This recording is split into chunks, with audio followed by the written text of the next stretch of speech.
قال رسول الله صلى الله عليه وسلم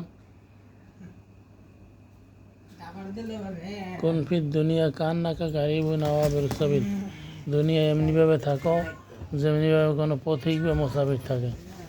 অর্থাৎ দুনিয়া থাকার জায়গা না, স্থায়ী জায়গা না, যা আসল জায়গা হলো জাহান্নাম অথবা জান্নাত। কাজে আমরা জান্নাতের মেহমান, জান্নাতেই কাজ করে, জান্নাতেই যেতে হবে। জান্নাতে যেতে হলে কলেমা, নামাজ, রোজা, হজ, যাকাত এর উপরে আমল করতে হবে। যাদের টাকা নাই তাদের হজ যাকাত লাগবে না, কিন্তু কলেমা, নামাজ, রোজা প্রত্যেকেরই লাগবে। কলেমা শুধু লা ইলাহা ইল্লাল্লাহ বললেই হবে না, লা ইলাহা ইল্লাল্লাহ মুহাম্মদ রাসূলুল্লাহ, অর্থাৎ আল্লাহ ছাড়া আর কোনো মাবুদ নাই এবং মুহাম্মদ সাল্লাল্লাহু আলাইহি ওয়াসাল্লাম তার বান্দা এবং রাসূল।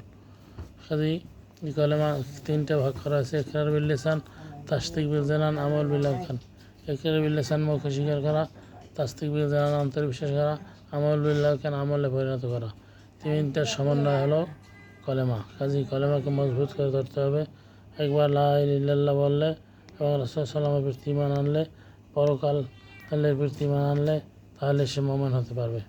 কাজেই মুমিন হইয়া আমাদের কবরে যেতে হবে। মুমিন না হইয়া কবরে গেলে কবরে শাস্তি আর শাস্তি। বেনামাজির লাশ কবরে রাখিবে যখন, মাটির চাপে পাঁজরের হাড় ভাঙবে রে তখন। বিষাক্ত সাপের ছোবল, বিষাক্ত সাপের ছোবল, বেনামাজে সাজা। এমনও তো হতে পারে জোহরে জানাজা তোমার, এমনও তো হতে পারে জোহরে জানাজা।